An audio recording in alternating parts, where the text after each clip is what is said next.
오라 너희 모든 목마른 자들아 물로 나오라. 돈 없는 자도 오라. 너희는 와서 사 먹되 돈 없이 값없이 와서 포도주와 젖을 사라. 거룩하시고 자비로우신 하나님, 주연절 두 번째 주일 예배를 받아 주시옵소서. 주의 성산으로 불러주시고 장막 안에 거하게 하셔서 기쁨의 예배를 드리게 하시니 참 감사합니다. 하늘의 신령한 은혜와 땅의 기름진 복으로 채워주시고 기쁨이 넘쳐나게 인도하여 주시옵소서. 예수님의 이름으로 간절히 기원하옵나이다. 아멘. 다 같이 일어나셔서 찬송가 91장 함께 찬양하겠습니다.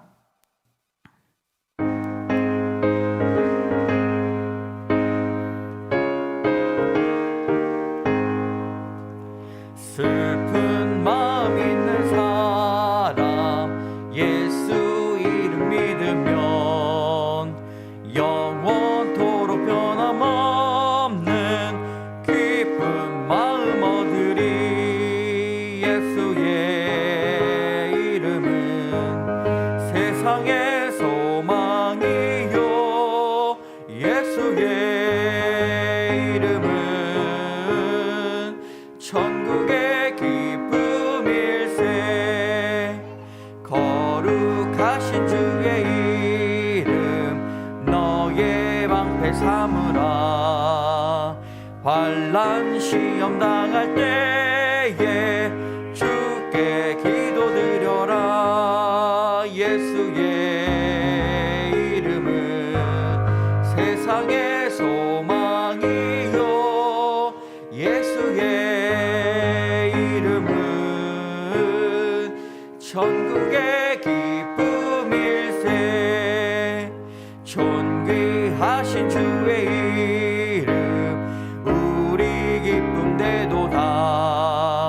주의 품에 안길 때에 기뻐 찬송 부르리. 예수의 이름은 세상의 소망이요 예수의 이름은 천국의 기쁨일세. 우리 갈 길 다간 후에 보좌 앞에 나아가 왕의 왕께 경배하며 멸류관을 드리리. 예수의 이름은 세상의 소망이요 예수의 이름은 천국의 기쁨일세. 아멘. 우리 교독문 60번 함께 교독하겠습니다. 교독문은 60번입니다. 여호와여 주께서 나를 살펴 보셨으므로 나를 아시나이다.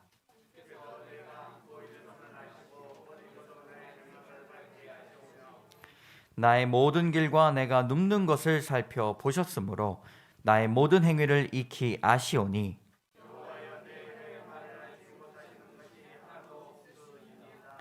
내가 주의 영을 떠나 어디로 가며 주의 앞에서 어디로 피하리이까?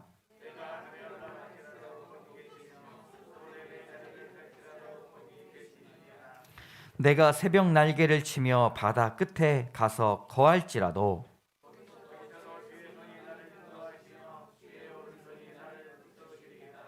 하나님이여 나를 살피사 내 마음을 아시며 나를 시험하사 내 뜻을 아옵소서.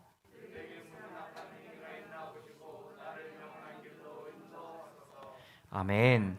나는 전능하신 아버지 하나님 천지의 창조주를 믿습니다. 나는 그의 유일하신 아들 우리 주 예수 그리스도를 믿습니다. 그는 성령으로 잉태되어 동정녀 마리아에게서 나시고 본디오 빌라도에게 고난을 받아 십자가에 못 박혀 죽으시고 장사된 지 사흘 만에 죽은 자 가운데서 다시 살아나셨으며 하늘에 오르시어 전능하신 아버지 하나님 우편에 앉아 계시다가 거기로부터 살아있는 자와 죽은 자를 심판하러 오십니다.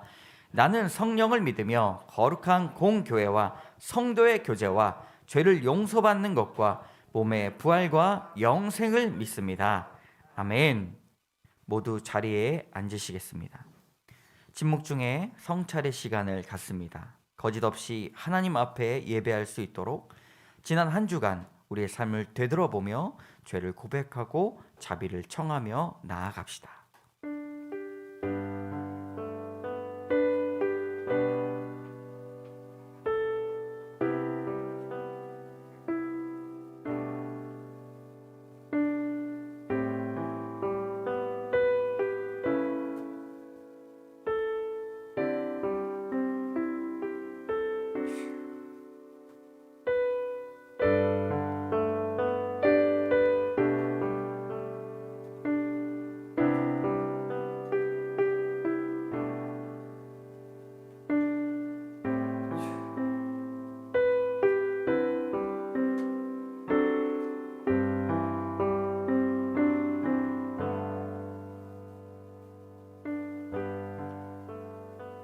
죄를 고백하는 자에게 하나님은 성경으로 말씀하십니다.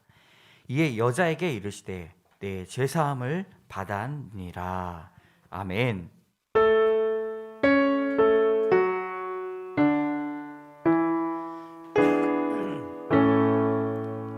성부 성자와 성령 찬송과 영광 돌려보내세 대초로 지금까지 또 영원 무궁토록 성삼위께 영광.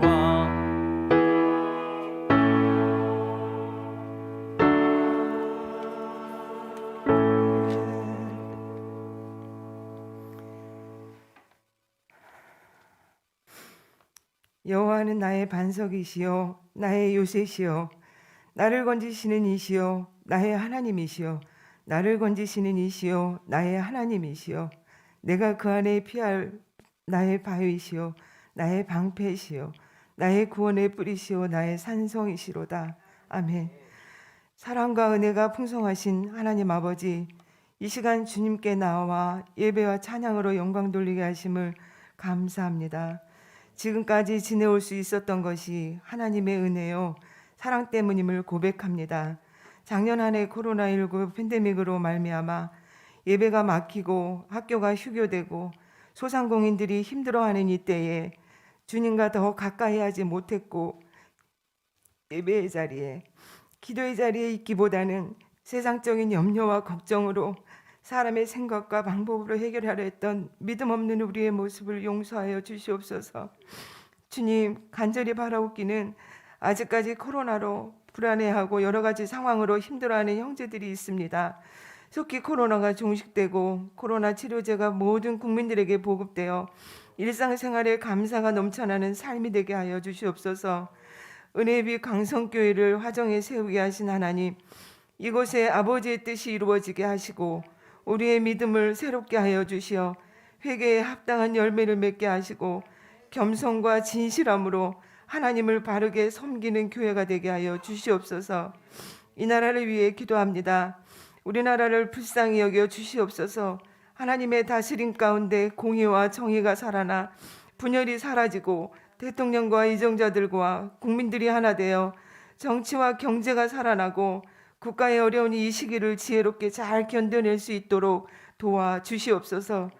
오늘도 강단에 세우신 장동훈 목사님을 기억하시어 기름 부음을 더하여 주시오며 권능과 권세의 입술로 생명의 말씀을 선포하게 하여 주시오며 듣는 자마다 아멘으로 화답하여 위로부터의 축복이 차고 넘치게 하여 주시옵소서. 예배를 돕는 찬양단 청년들 앞날을 하나님 축복하여 주시고 미래의 이 세대를 믿음으로 이끌어갈 주역들이 되어 하나님께 영광 돌리는 자녀들 되게 하여 주시옵소서. 예배의 순서를 주님께 올려드리며 이 모든 말씀 예수님의 이름으로 기도드립니다. 아멘.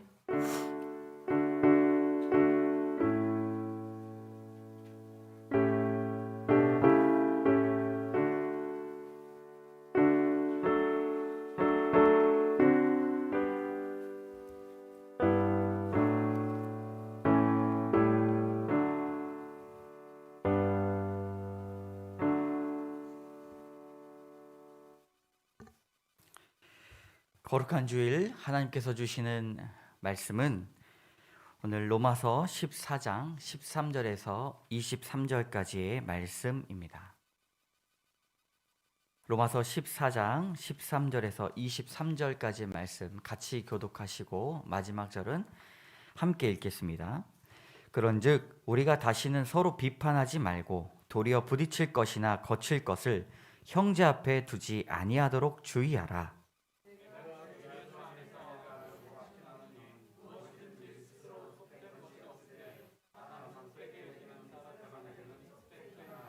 만일 음식으로 말미암아 내 형제가 근심하게 되면 이는 내가 사랑으로 행하지 아니함이라. 그리스도께서 대신하여 죽으신 형제를 내 음식으로 망하게 하지 말라. 하나님의 나라는 먹는 것과 마시는 것이 아니요 오직 성령 안에 있는 의와 평강과 희락이라.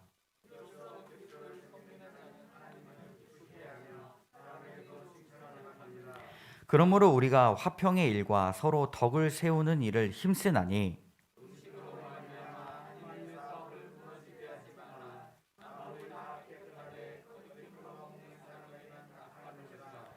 고기도 먹지 아니하고 포도주도 마시지 아니하고 무엇이든지 내 형제로 거리끼기는 하는 일을 아니함이 아름다우니라.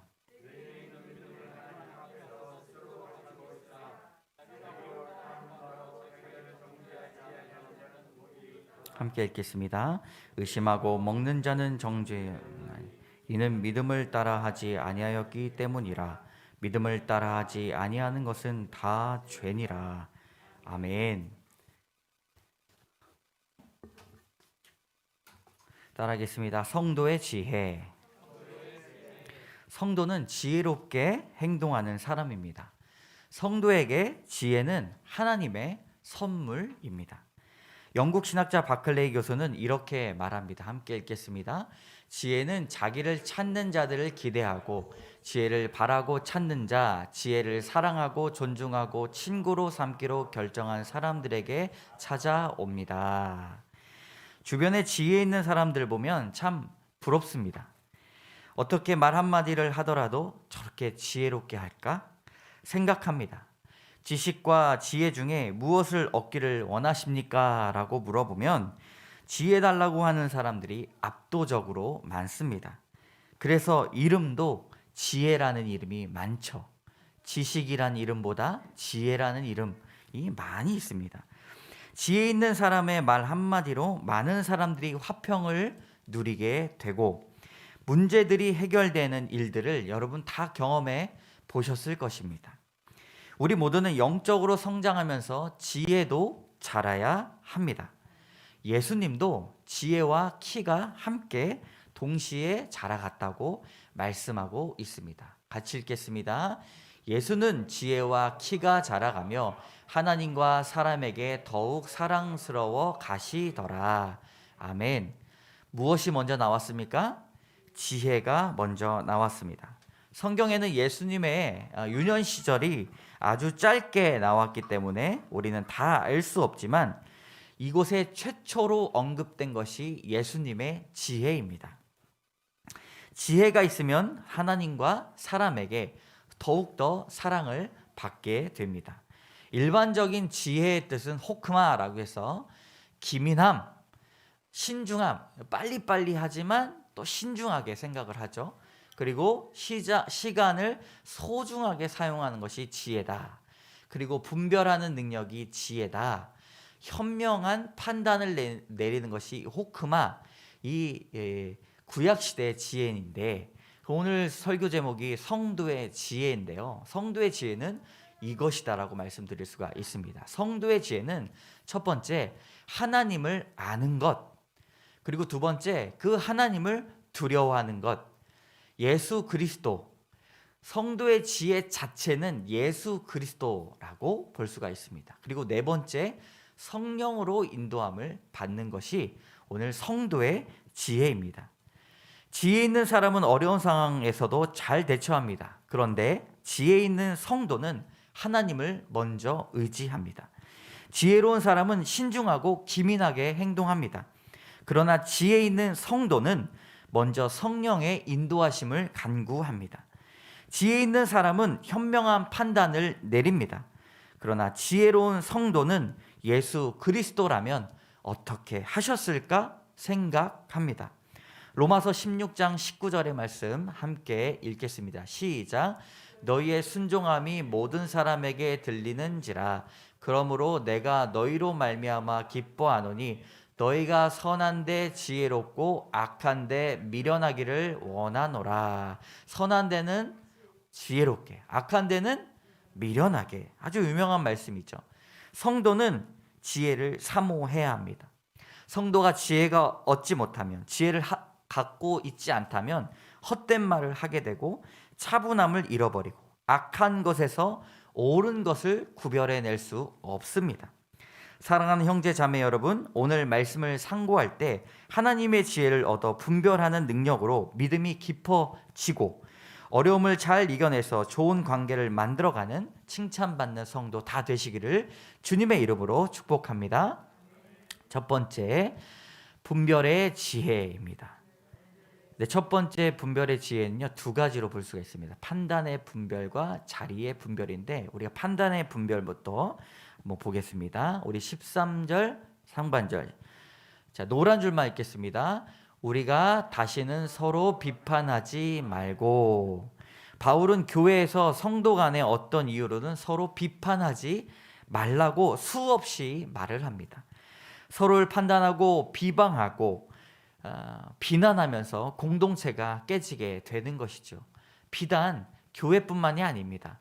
가정에서도, 회사에서도, 친한 친구들도 비난하고 단점을 갈가 파내면 누가 좋아하겠습니까? 비판이란 뜻이 바로 이런 뜻입니다.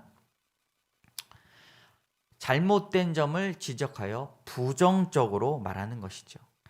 서로를 비판하고 정죄하며 그 사이에 빈틈이 생깁니다. 그래서 마음이 상합니다. 성경에서 성도가 사람에 대한 평가를 어떻게 하는가? 판단, 보류하라고 말하고 있습니다. 무엇이라고요? 판단, 보류. 왜냐하면 사람들은 판단의 근거가 자신의 기준, 자신의 경험, 자신의 생각에서 그 판단 기준이 서 있기 때문입니다.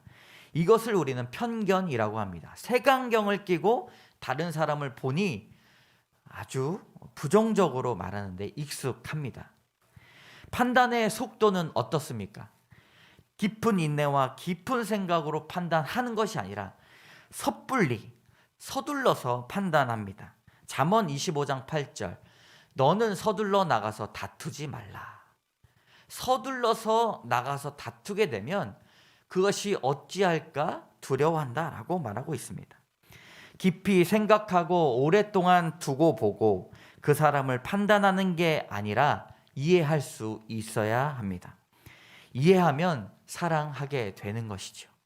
성도는 판단의 분별을 할 줄 알아야 됩니다. 예수님은 우리가 비판하지 않고 판단하지 않으면 우리에게 유익이 있다고 말씀하고 있습니다. 같이 읽어보겠습니다.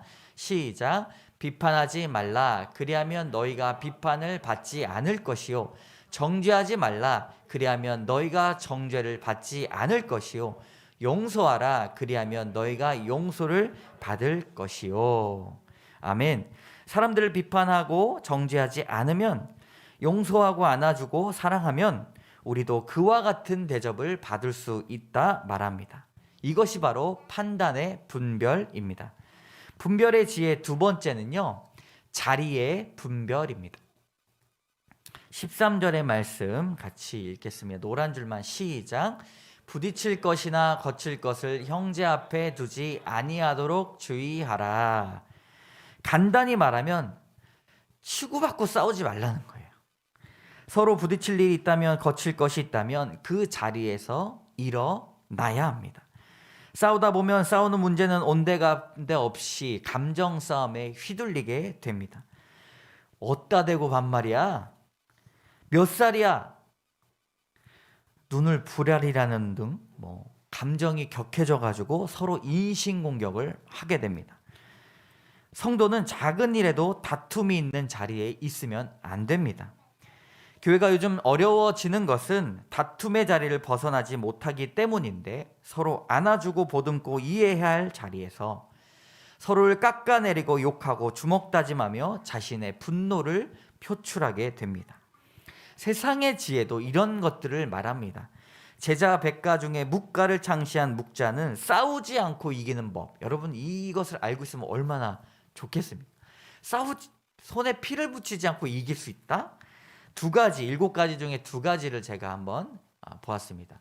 이겨도 친구를 잃게 되는 의미 없는 논쟁을 피하라. 감당할 수 없는 사람은 피하라. 이기려고 하지 말고 그 자리를 피하라라고 말합니다. 이것은 자리의 분별을 말합니다. 이 자리가 어떤 자리인지, 피해야 할 자리인지, 침묵해야 할 자리인지를 알아채는 것을 강조합니다. 성도는요, 자리의 분별을 잘 해야 합니다. 성도는 앉을 자리와 멀리 해야 될 자리를 알아야 되고, 피해야 할 자리와 쳐다보지도 않아야 할 자리를 알아야 합니다.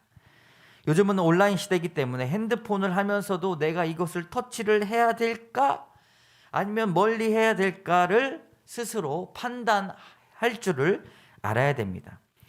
시편 1편의 말씀에 그 자리에 대한 이야기가 나오는데, 이 개역개정판과 이 메시지 성경이 좀 다릅니다. 우리 먼저 개역개정판을 읽어보도록 하겠습니다. 복 있는 사람은 악인들의 꾀를 따르지 아니하며 죄인들의 길에 서지 아니하며 오만한 자들의 자리에 앉지 아니하고. 그럼 메시지 성경은 조금 더 마음이 와닿습니다. 자, 시작. 그대 하나님께서 좋아하실 수밖에 죄악 소굴에 들락거리길 하나 망할 길에 얼씬거리길 하나 배웠다고 입만 살아있길 하나. 성도는 하나님께서 좋아하실 수밖에 없는 사람이 되어야 합니다.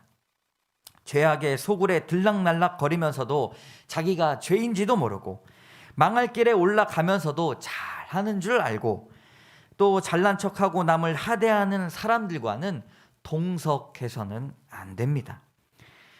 내가 조금 금전적으로 손해를 보더라도 철저하게 신앙적 거리 두기를 해야 합니다. 왜 그럴까요? 안 그러면 쉽게 물들일 수 있기 때문입니다. 사랑하는 여러분, 성도로서 분별의 지혜를 사모하셔서 성령이 피하게 하시는 자리에는 가지 않고 오직 주님과 동행하시는 여러분 되시기를 주님의 이름으로 소원합니다. 아멘. 2번째 지혜는 믿음의 지혜입니다. 믿음의 지혜가 확신하는 믿음과 거룩한 믿음인데, 확신하는 믿음부터 한번 보겠습니다. 사람들은 확신하는 일들을 합니다. 확신해야 일을 할 수가 있죠. 그런데 요즘은 자신이 확신하지 않아도 일들을 하는 경우가 있습니다. 부모의 성화에 못 이겨서 또 친구 따라 강남 가고, 사람들이 다 좋다고 하니까 그냥 저냥 마냥 따라갑니다. 확신은 정확하게 알고 가는 것입니다.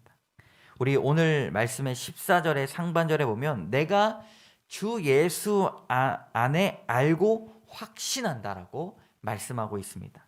바울은 로마에 있는 사람들에게 예수 안에서 알고 확신한 뜻을 전하였습니다. 하나님의 사랑을 확실히 알고 믿으면 바울은 그리스도의 사랑을 알았기 때문에 확신할 수 있었습니다.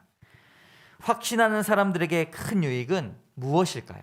확신을 가지고 살아갈 때 우리는 후회가 없습니다.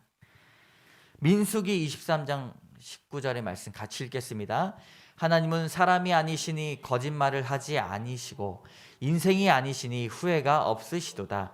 어찌 그 말씀하신 바를 행하지 않으시며 하신 말씀을 실행하지 않으시랴. 다음 로마서 말씀 시작. 하나님의 은사와 부르심에는 후회하심이 없느니라. 아멘. 확신하는 믿음을 가진 성도는 절대로 후회가 없는 삶입니다. 아휴, 그때 그랬어야 됐는데, 이때 조금 더 돈을 좀 넣었어야 되는데, 이때 또 한마디를 내가 했었어야 되는데, 후회는 후회를 낳습니다. 결국 어디까지 후회하냐? 태어나지 말았어야 되는 데까지 후회하게 되죠. 성도는 절대 후회하는 사람이 아닙니다.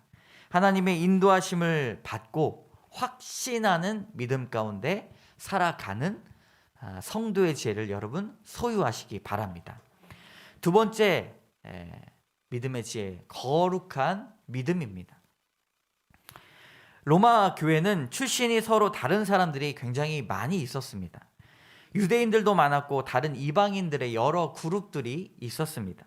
그래서 스스로 속된 것, 그러니까 스스로 세상적인 것, 스스로 거룩한 것을 구분하였습니다.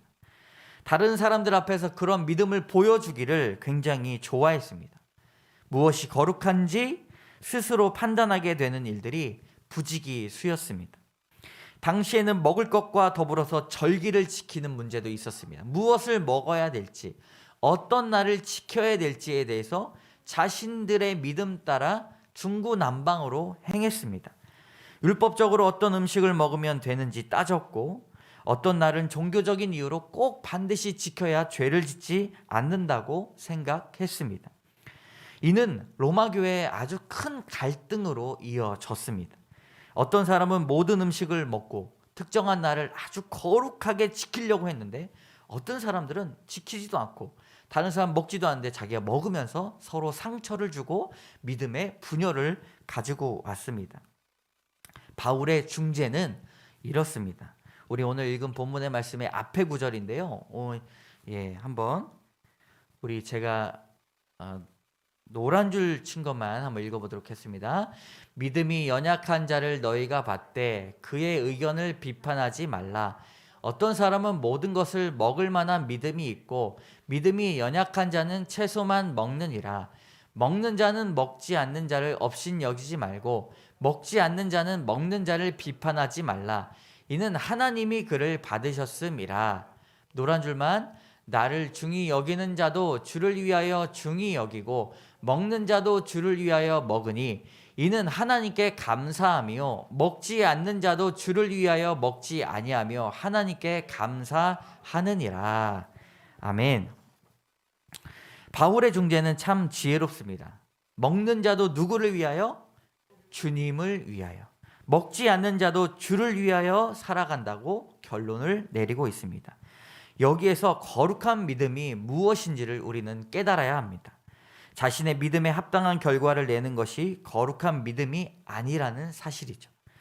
주를 위하여 살아가는 믿음이 거룩한 믿음입니다.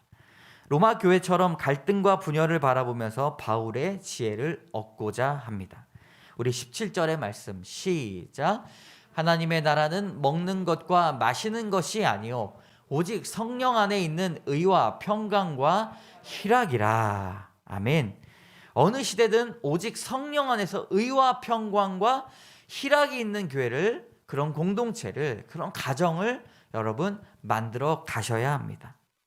오직 주를 위한 신앙과 믿음, 의와 평강과 희락을 선포하기 위해 기도하는 신앙 공동체가 되어야 합니다. 신앙의 모습은 다 다릅니다. 그것들로 인해 생기는 문제들도 참 많습니다. 그런데 거기에 판단 기준은 그 사람이 주를 위해서 살아가는가, 아니면 나에게 내가 주를 위하여 이것들을 행하고 있는가, 나를 위한 것은 아닌가 따져 물어보아야 합니다. 거룩한 믿음을 소유해야 하기 때문이죠. 사랑하는 성도 여러분, 믿음의 지혜를 가지시길 바랍니다. 하나님의 사랑을 확신하고 후회 없이 주님을 사랑하고 거룩한 믿음으로 서로를 존중하며 사랑하며 나가 하나님께 믿음을 지켰구나 칭찬받는 성도 여러분 되시기를 주님의 이름으로 소원합니다. 아멘. 자, 세 번째, 관계의 지혜입니다. 성도는 관계의 지혜도 갖고 있어야 돼요. 그래서 첫 번째, 하나님과의 관계, 그리고 사람과의 관계인데요. 우리가 첫 번째로 하나님과의 관계를 한번 말씀드리고자 합니다. 사진을 하나 보여주시면 십자가가 있어요. 십자가가 두 개의 모습으로 되어 있죠. 첫 번째, 위에서 아래로 하는 것은 하나님과의 관계입니다. 그리고 왼쪽에서 오른쪽 가르짖는 것은 사람과의 관계입니다. 여러분, 오늘 말씀에서 성도는 하나님과의 관계를 먼저 보고자 합니다. 그런데 18절의 상반절의 말씀 한번 자, 노란 줄만 한번 읽겠습니다. 시작. 그리스도를 섬기는 자는 하나님을 기쁘시게 하며 말씀하고 있습니다. 그리스도를 섬기는 자는 하나님을 기쁘시게 하는 자입니다. 우리는 하나님의 기쁨의 존재입니다. 기쁨을 드릴 수 있는 이유는 예수님을 알기 때문이고 하나님께서 보내신 그 사랑, 예수 그리스도를 알고 그것에 감사하기 때문입니다.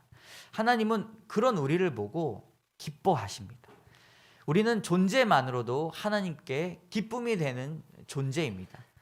그런데 만약에 자신의 존재 이유를 알지 못하고 살아간다고 한다면, 하나님과의 관계가 막혔다고 한다면 하나님 앞에 기쁨을 드릴 수가 없습니다. 많은 교회들이 하나님을 기쁘시게 하는 교회라는 타이틀을 가지고 있습니다. 하나님께서 주목하시고 하나님께서 관심 있고 하나님께서 기뻐하시는 일들을 많이 행하고 싶기 때문입니다. 그런데 이것은 구약시대 아주 창세기부터 이어졌던 이 성도들의 지혜입니다. 우리 알고 있는 에녹이 있지 않습니까? 에녹을 우리가 어떻게 알고 있는가? 죽음을 보지 않고 하나님 앞에 들린 사람입니다. 죽음을 보지 않고 하늘에 들린 사람이 몇 안 돼요. 에녹과 엘리야와 예수님인데 몇 안 되는데 왜 에녹이 그토록 하나님께 들림을 받았는가? 성경에 나와 있습니다. 에녹의 믿음은 다른 사람들과 특별했기 때문입니다. 5절 같이 읽겠습니다. 믿음으로 에녹은 죽음을 보지 않고 옮겨졌으니 하나님이 그를 옮기심으로 다시 보이지 아니하였느니라. 그는 옮겨지기 전에 하나님을 기쁘시게 하는 자라 하는 증거를 받았느니라. 아멘. 에녹은 하나님을 기쁘시게 하는 사람이었습니다. 에녹과 같이 여러분 오늘도 아침에 일어나면 내가 어떻게 하면 하나님을 기쁘시게 할 수 있을까? 그런 생각을 해야 합니다. 그리고 고민해야 됩니다. 하루에 한 가지씩만 따져도 그런 기쁨의 요소들이 우리를 성령 충만하게 할 수 있습니다. 그런데 하나님과의 관계를 막는 장애물 때문에 우리가 하나님께 기쁨을 드리지 못할 때가 많이 있습니다. 그런 장애물이 무엇이 있는가? 이 현대인의 고질병이에요. 유진 피터스는 이 병이라고 이야기를 합니다. 이 분주한 병 때문에 하나님과의 관계를 막습니다. 근데 여러분 바쁘다고 기도하지 않으면 안 되죠.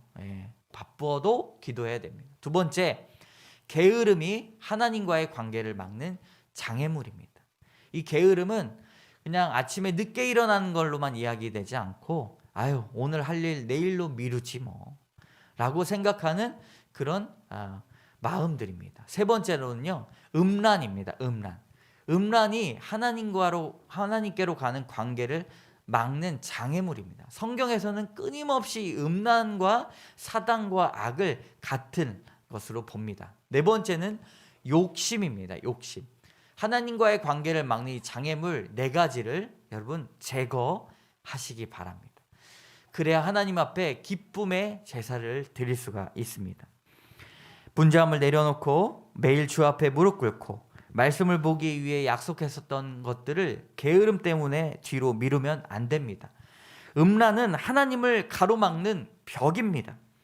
욕심은 하나님과 반대에 있는 위치에 있는 거예요. 하나님은 이쪽에 계신데요, 욕심을 따라가다 보면 하나님을 전혀 만날 수가 없습니다.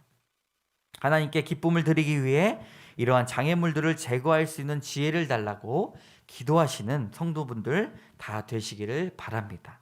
관계 지혜로 두 번째는요, 사람의 관계입니다.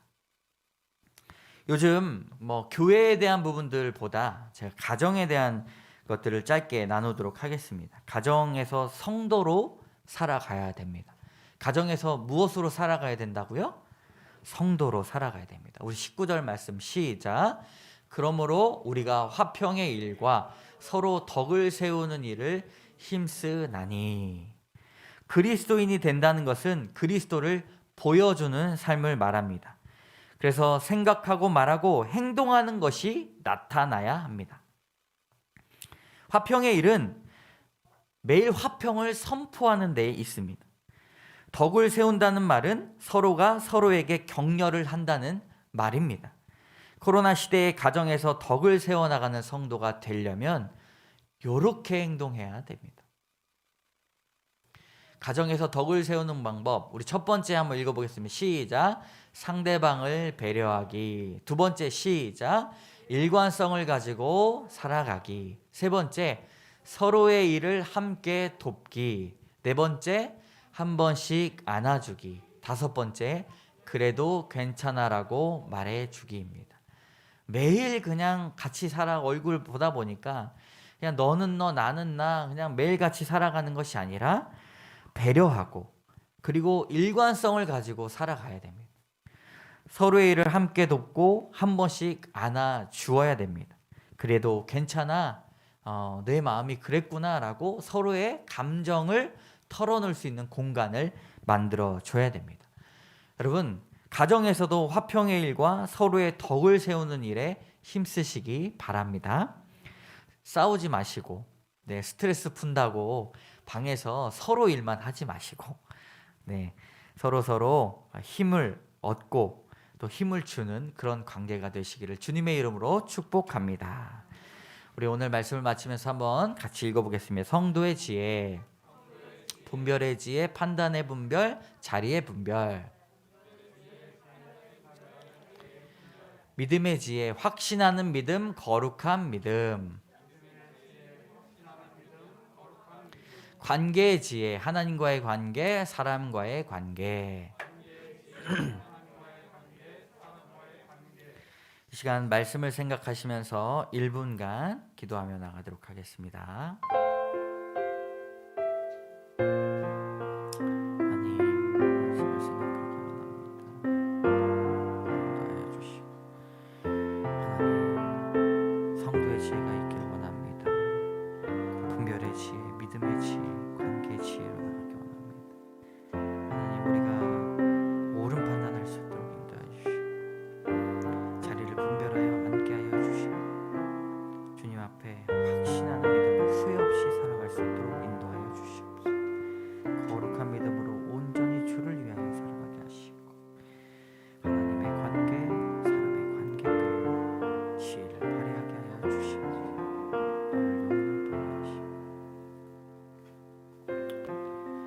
참 좋으신 하나님 감사합니다.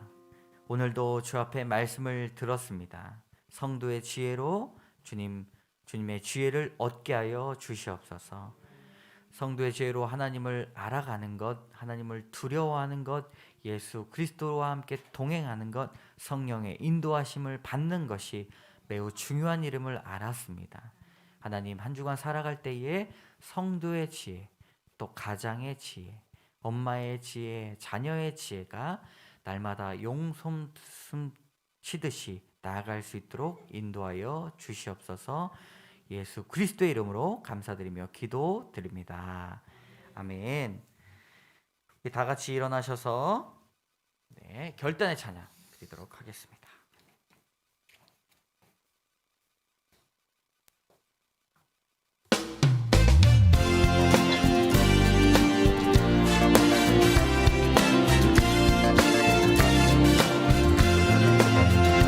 진정한 예배가 숨쉬는 교회, 주님이 주인 되시는 교회, 믿음의 기도가 쌓이는 교회,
참 좋으신 하나님 감사합니다. 주님 앞에 예배를 드릴 때에 빈손으로 나오지 아니하고 우리의 소중한 것, 우리의 귀한 것을 주님 앞에 정성껏 준비했습니다.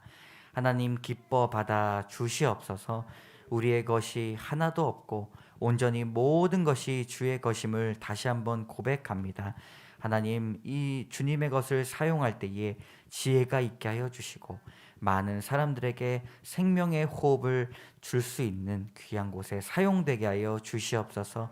교회를 온전케 만들기 원합니다. 하나님, 교회가 날마다 든든히 서가게 하여 주시고 많은 사람들이 은혜비 광성교회를 통하여서 생명을 얻게 하여 주시며 예수 그리스도를 주라 시인하는 사람들이 강물과 같이 많아지게 하여 주셔서 하나님, 이렇게 신앙을 지키고 교회 예배 나오기 어려운 시대에 하나님 빛과 같이 빛나는 교회 되게 하여 주시옵소서.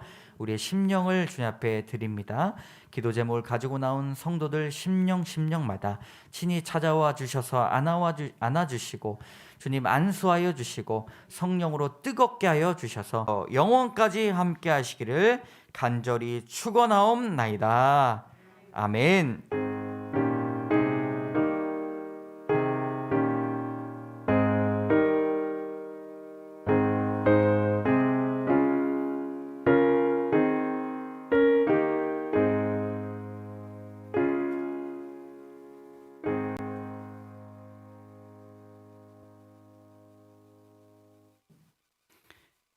네, 자리에 앉으시겠습니다. 여러분, 예배를 마쳤습니다. 우리 옆에 계신 분들하고 잠시 인사 나누도록 하겠습니다. 성도의 지혜를 사모합시다. 네, 감사합니다. 오늘 또 첫 방문, 첫 방문이라고 하면 그렇죠. 계속해서 오실 거지만 그래도 처음으로 오신 우리 박정호 권사님 오셨습니다. 박수로 환영합니다. 우리 또 입당 예배 때 참여해 주셨던 우리 김순경 집사님하고 설이 왔습니다. 또 우리 혜련이 오늘 반주 광성교회에서 우리 찬양팀으로 여기 같이 만났었는데 우리 종현이가 또 오늘 지금 예배 보고 있을 거예요. 지난주에 자기 이름 이렇게 언급해줬다고 너무 고맙다고 그래서 오늘 혜련이가 또 혜련 청년이 이렇게 반주로 수고해 주셨습니다. 여러분 감사의 박수.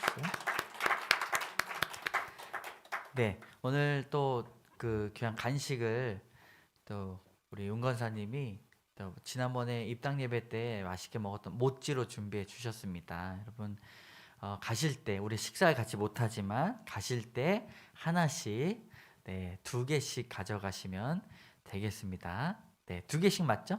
한 주간 승리하시고 예배를 또 머물다가 또 인사하시고 돌아가시기 바랍니다.